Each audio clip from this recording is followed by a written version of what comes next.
Hi friends, welcome back to my channel. അപ്പം നമ്മളിന്ന് മൂന്നാമത്തെ ദിവസം സ്റ്റഡി വ്ളോഗാണ്. അപ്പോൾ രാവിലെ എണീറ്റു, അതൊക്കെ കഴിഞ്ഞ് ബ്രഷൊക്കെ ചെയ്ത് ഫ്രഷൊക്കെ ആയിട്ട് വന്ന് എന്നെ സംബന്ധിച്ച് എപ്പോഴും നമ്മുടെ ബെഡ്റൂമിൽ നല്ല ലൈറ്റ് ഒക്കെ കയറി കാറ്റൊക്കെ കയറി കിടക്കണം. അപ്പം ഞാൻ രാവിലെ കേൾക്കുമ്പോൾ തന്നെ ജനലെല്ലാം നന്നായിട്ട് തുറന്നിടും. ഇല്ല തന്നെ ഇപ്പോഴത്തെ ഒരു ചൂടിന് നമുക്ക് പിടിച്ച് നിൽക്കണമെങ്കിൽ കാറ്റൊക്കെ കയറിയേ പറ്റൂ. അതൊക്കെ കഴിഞ്ഞ് ഫ്രഷൊക്കെ ആയിട്ട് വന്നപ്പോൾ രാവിലെ എനിക്ക് മമ്മി നല്ലൊരു പണി തന്നു. ഇത് നമ്മുടെ പയറാണ്. ഇത് ശരിക്കും ഈ വയലറ്റ് കളറിലുള്ള തടപ്പയറെന്ന് പറയും.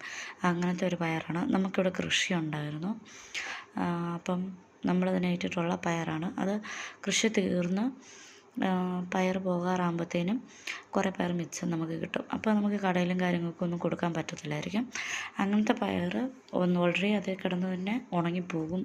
ഈ പയർ ചെടിയെ കിടന്ന് തന്നെ ഉണങ്ങിപ്പോകും. അപ്പം അതും ബാക്കിയുള്ള പച്ചയായിട്ട് നിൽക്കുന്ന പയറും എല്ലാം കൂടി എടുത്തുകൊണ്ട് വന്ന് പച്ചയൊക്കെ ആ സമയത്ത് തന്നെ നമ്മൾ കറി വയ്ക്കും. പതുക്കെ വരുമ്പോഴത്തേനും പയർ ഇങ്ങനെ ഉണങ്ങി കിട്ടും. നമ്മൾ കടയിൽ നിന്നൊക്കെ ഉണക്കപ്പയർ വാങ്ങിക്കത്തില്ലേ, ആ ഒരു രൂപത്തിലേക്ക് കിട്ടും. അപ്പം മമ്മി ഇന്ന് തോരന് അത് കറി വയ്ക്കാമെന്ന് വിചാരിച്ചിട്ട് എന്നോട് പറഞ്ഞു രാവിലെ ഒന്ന് ഹെൽപ്പ് ചെയ്യണം. പയർ പറിച്ച് ആ തോട് നമുക്ക് നന്നായിട്ട് ഉണങ്ങിയിട്ട് തോട് നമുക്ക് കളഞ്ഞിട്ട് ഒന്നുകൂടി വെയിലത്തൊക്കെ ഇട്ട് ഉണങ്ങി നല്ല ഡ്രൈ ആക്കി നമുക്ക് നമ്മൾ കടയിൽ നിന്നൊക്കെ ഉണക്കപ്പയർ വാങ്ങിക്കുന്ന പോലെ തന്നെ കുപ്പിയിലോട്ട് സ്റ്റോർ ചെയ്ത് വെക്കാം. അപ്പോൾ ഇപ്പോൾ നമുക്കത് കിട്ടിയതേ ഉള്ളതുകൊണ്ട് നമ്മളങ്ങനെ അത്രയും പ്രോസസ്സിലേക്കൊന്നും ആയിട്ടില്ല. അപ്പോൾ അതുകൊണ്ട് മമ്മി പണിക്കാരുണ്ടായിരുന്നു ഇന്ന്. പണിക്കാരെന്ന് പറഞ്ഞാൽ നമ്മുടെ ഇവിടെ കൃഷിയുണ്ട്.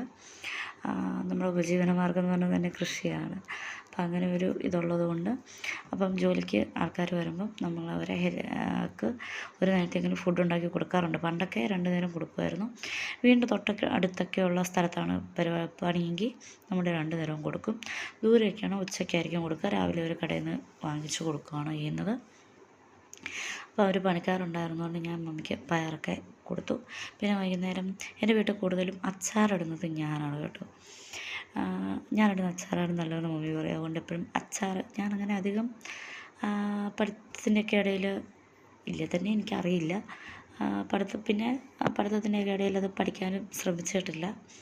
അപ്പോൾ അതുകൊണ്ട് എന്തെങ്കിലുമൊക്കെ ചെറിയ ചെറിയ കാര്യങ്ങൾ ചെയ്ത് കൊടുക്കുകയാണ് ചെയ്യുന്നത്. അതിങ്ങനെ പണിക്കാരൊക്കെ ഉള്ള ദിവസങ്ങളിലാണ് കൂടുതലും മമ്മീനെ ഹെൽപ്പ് ചെയ്ത് കൊടുക്കുന്നത്.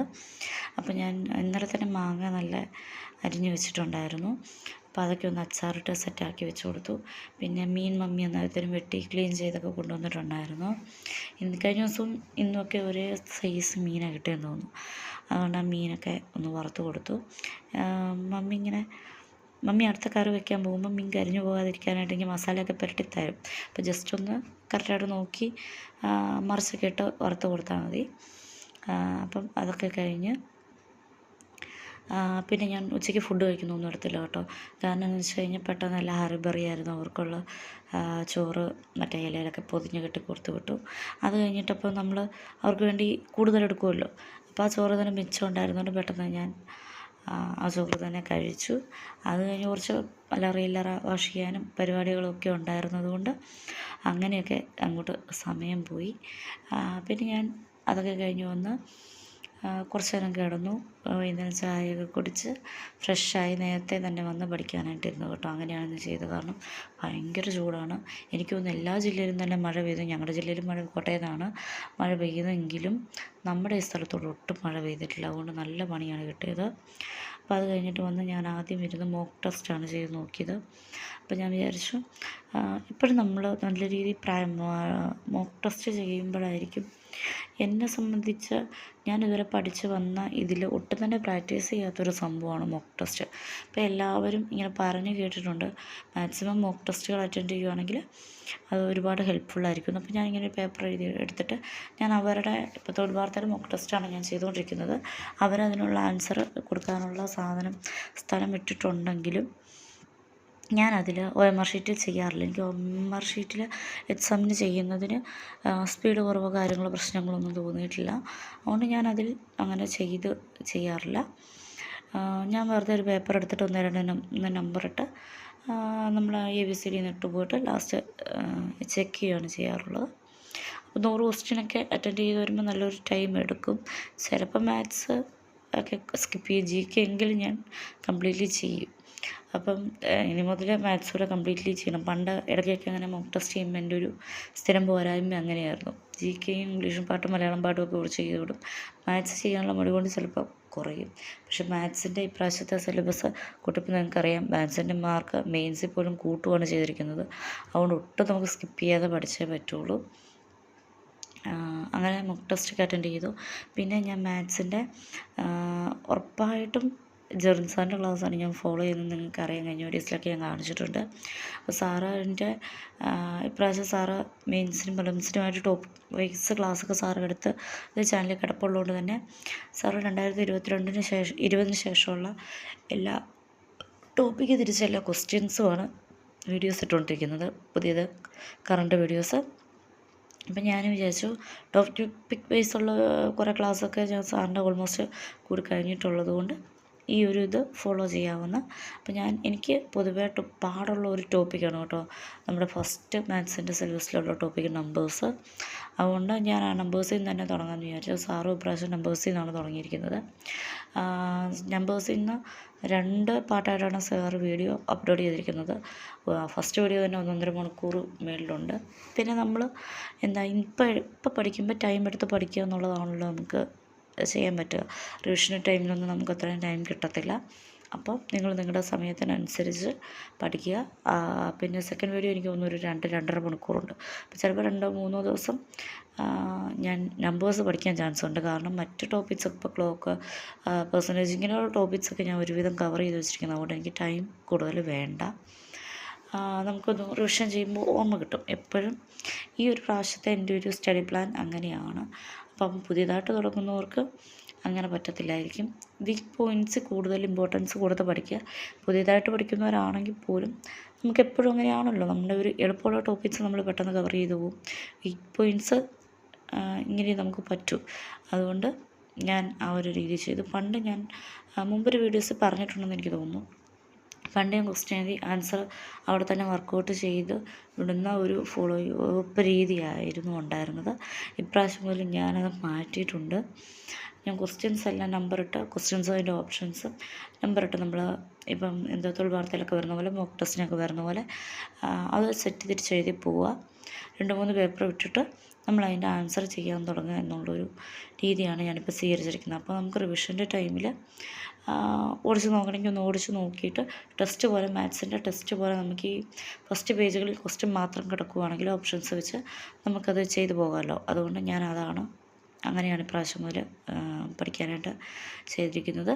പിന്നെ ഞാൻ അടുത്തത് നമ്മൾ പഠിച്ചത് ജിയോഗ്രഫിയുടെ പോർഷൻസാണ്. അതിൽ പശ്ചിമവാതങ്ങൾ എന്നുള്ള പോർഷൻസാണ്. അത് നിങ്ങൾക്കറിയാം, അത്യാവശ്യം ഈ ഒരു കഴിഞ്ഞ എക്സാമുകളൊക്കെ 10th ലെവലായാലും 12th ആയാലും ഡിഗ്രിയുടെ ആയാലും എല്ലാം നമുക്കറിയാം. കാറ്റിൻ്റെ ഒരു പോർഷൻസ് നല്ല ഇമ്പോർട്ടൻ്റ് ആണ്. നന്നായിട്ട് എല്ലാ ക്വസ്റ്റ്യൻ പേപ്പറിലും തന്നെ 2-3 മാർക്കിനൊക്കെ, എനിക്ക് തോന്നുന്നു 2-3 മാർക്കിനൊക്കെ ക്വസ്റ്റ്യൻസ് ചോദിച്ചിട്ടുള്ളൊരു പോർഷൻസാണ്. എന്നെ സംബന്ധിച്ച് ജിയോഗ്രഫിയിൽ കേരള ജിയോഗ്രഫി ആയാലും ഇന്ത്യൻ ജിയോഗ്രഫി ആയാലും അതിലും ടഫുള്ള ജിയോഗ്രഫി പോർഷൻ വേൾഡ് ജിയോഗ്രഫിയാണ്. അതുകൊണ്ട് തന്നെ ടഫ് കോൺസെൻട്രേറ്റ് ചെയ്യുന്നത് കൊണ്ടും കൂടുതൽ ക്വസ്റ്റ്യൻസ് ചോദിച്ചിട്ടുള്ള പോർഷൻസ് ആയതുകൊണ്ടും അത് തന്നെ ആദ്യം പഠിക്കാമെന്ന് വിചാരിച്ചു. ഓൾറെഡി ക്ലാസ് നമ്മളത്രയും പഠിച്ചു വന്നൊരു ടെക്സ്റ്റ് ബുക്ക് ആയതുകൊണ്ട് എനിക്കെപ്പോഴും റാങ്ക് ഫയൽ മാറി ഇങ്ങനെ ഓടി നടക്കുന്നത് ഭയങ്കര ടഫായിട്ട് തന്നെയാണ് കേട്ടോ തോന്നിയിരിക്കുന്നത്. അപ്ഡേറ്റ് ചെയ്യേണ്ട പുതിയ പുതിയ കാര്യങ്ങൾ ആഡ് ചെയ്യേണ്ട അങ്ങനെയൊന്നുമല്ല. എങ്കിലും ഇതിപ്പോൾ ഞാൻ നമ്മുടെ സിലബസൊക്കെ വന്നു കഴിഞ്ഞ സെക്രട്ടേറിയറ്റ് അസിസ്റ്റൻ്റ് മെയിൻസിനോട് കൂടി ഇപ്പോൾ 2-3 വർഷമായല്ലേ കൂടി മേടിച്ചിരിക്കുന്ന റാങ്ക് ഫയലാണ് ഇപ്പോൾ യൂസ് ചെയ്തുകൊണ്ടിരിക്കുന്നത്. അത് കഴിഞ്ഞിട്ട് ലക്ഷ്യയുടെ റാങ്ക് ഫയൽ ഇറങ്ങിയിട്ടുണ്ടോ എന്ന് എനിക്കറിയത്തില്ല. ലക്ഷ്യയുടെ റാങ്ക് ഫയലാണ് കേട്ടോ യൂസ് ചെയ്യുന്നത്. അപ്പം ഇടയ്ക്ക് കുറിക്കാനായിട്ട് ഇപ്പോഴത്തെ ചൂടിന് നമുക്ക് എന്തെങ്കിലും വേണമല്ലോ. അപ്പോൾ സ്നാക്സിനേക്കാൾ കൂടുതൽ ഫ്രൂട്ട്സ് കഴിക്കുന്ന ഒരു ഇതാണ് പൊതുവെ എല്ലാവർക്കും. അപ്പോൾ ഞാൻ കുറച്ച് മുന്തിരിയൊക്കെ എടുത്ത് വെച്ചിട്ടുണ്ടായിരുന്നു. അതൊക്കെ കഴിച്ചുകൊണ്ട് പശ്ചിമവാതങ്ങൾ എന്നുള്ള ടോപ്പിക്ക് ഞാൻ പഠിച്ചു തീർത്തു. നിങ്ങൾക്കിപ്പം ആ ഒരു റാങ്ക് ഫയൽ നോക്കിയാൽ അറിയാം, ആ ഒരു സർക്കിൾ ഇട്ടിരിക്കുന്ന ഒരു പോർഷനുണ്ട്. ആ ഫിഗർ വളരെ ഇമ്പോർട്ടൻ്റ് ആണ് കേട്ടോ. കാറ്റിൻ്റെ ദശ പഠിക്കുക എന്നുള്ളത് ആ ഒരു ഡയഗ്രം തന്നെ മനസ്സിലാക്കി കഴിഞ്ഞാൽ എനിക്ക് തോന്നുന്നു അടിപൊളിയായിട്ട് ആ പോർഷൻസ് ക്ലിയർ ചെയ്ത് പോകാൻ പറ്റും. അപ്പം ജിയോഗ്രഫി എന്ന പോർഷനാണ് പഠിച്ചത്. പിന്നെ ഞാൻ എനിക്ക് തോന്നുന്നത് മലയാളം ആണ് പഠിച്ചത്. ഓൾറെഡി ഇംഗ്ലീഷിൻ്റെ കുറച്ച് പോർഷൻസ് ഞാൻ പഠിച്ചിട്ടുണ്ടായിരുന്നു കേട്ടോ. സെപ്പറേറ്റ് ഞാൻ ഇത് കാണിക്കുന്നില്ല, വേറൊന്നും കൊണ്ടുമല്ല. നമ്മുടെ മോക്ക് ടെസ്റ്റ് അറ്റൻഡ് ചെയ്തപ്പം അതിൽ വന്ന് ഇംഗ്ലീഷിൻ്റെ പോർഷൻസാണ് ഇന്ന് ഞാൻ മെയിനായിട്ട് നോക്കിയത്, ടോപ്പിക്കായിട്ട് നോക്കിയില്ല. അതുകൊണ്ടാണ് ഞാൻ ഇംഗ്ലീഷിൻ്റെ പോർഷൻസ് എടുത്ത് കാണിക്കാതെ പോയത് കേട്ടോ. പിന്നെ അല്ലാതെയുള്ള പോർഷൻസ് ജിയോഗ്രഫി നോക്കി, പിന്നെ മലയാളവും കൂടെ നോക്കി. പിന്നെ എനിക്കെന്തോ ഒരു ഉറക്കം മൂടായതുകൊണ്ടും മടിയായതുകൊണ്ടും ഇവിടെ വെച്ച് നിർത്തി. വരും ദിവസങ്ങളിൽ കൂടുതൽ പഠിച്ചേ പറ്റൂ. അപ്പം വരും ദിവസങ്ങളിൽ കൂടുതൽ ടോപ്പിക്സ് കവർ ചെയ്ത് പഠിക്കാം. പിന്നെ നമ്മൾ എവിടെന്നെങ്കിലുമൊക്കെ കിട്ടുന്നതും റെയർ ടോപ്പിക്സും എവിടെന്നെങ്കിലുമൊക്കെ ഓടിച്ചു നോക്കുന്നതും മറന്നു പോകുന്ന പോർഷൻസൊക്കെ റിവിഷൻ ചെയ്യുക, അങ്ങനെയുള്ള പരിപാടികളൊക്കെ ചെയ്യുക. അപ്പം ഞാൻ നിങ്ങൾക്കൊരു കാര്യം കൂടെ കാണിച്ചു തരാമെന്ന് വിചാരിച്ചു. കഴിഞ്ഞ വീഡിയോസ് ഞാൻ പറഞ്ഞിട്ടുണ്ടായിരുന്നു, നമ്മുടെ തൊഴിൽ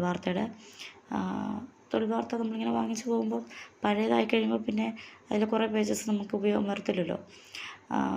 എന്താ എക്സാമിൻ്റെ ഡീറ്റെയിൽസും പുതിയ ജോബിൻ്റെ കാര്യങ്ങളൊക്കെ കൊടുത്തിരിക്കുന്ന പേപ്പേഴ്സ് യൂസ്ഫുൾ ആകാത്തത് കൊണ്ട് തന്നെ ഞാൻ പറഞ്ഞായിരുന്നു, അതിൽ നമുക്ക് പഠിക്കേണ്ട പോർഷൻസ് മോക്ക് ടെസ്റ്റ് ആയാലും അല്ലാതെ നമുക്ക് പഠിക്കേണ്ട പോർഷൻസ് ആയാലും കൊടുത്തത് ഞാൻ കളക്ട് ചെയ്ത് ഹോളിട്ട് ഇങ്ങനൊരു ത്രെഡ് വെച്ച് നല്ല ടൈറ്റായിട്ട് കെട്ടി ബൈൻഡ് ചെയ്യുന്ന രീതിയിൽ ഞാൻ വെക്കാറുണ്ട്.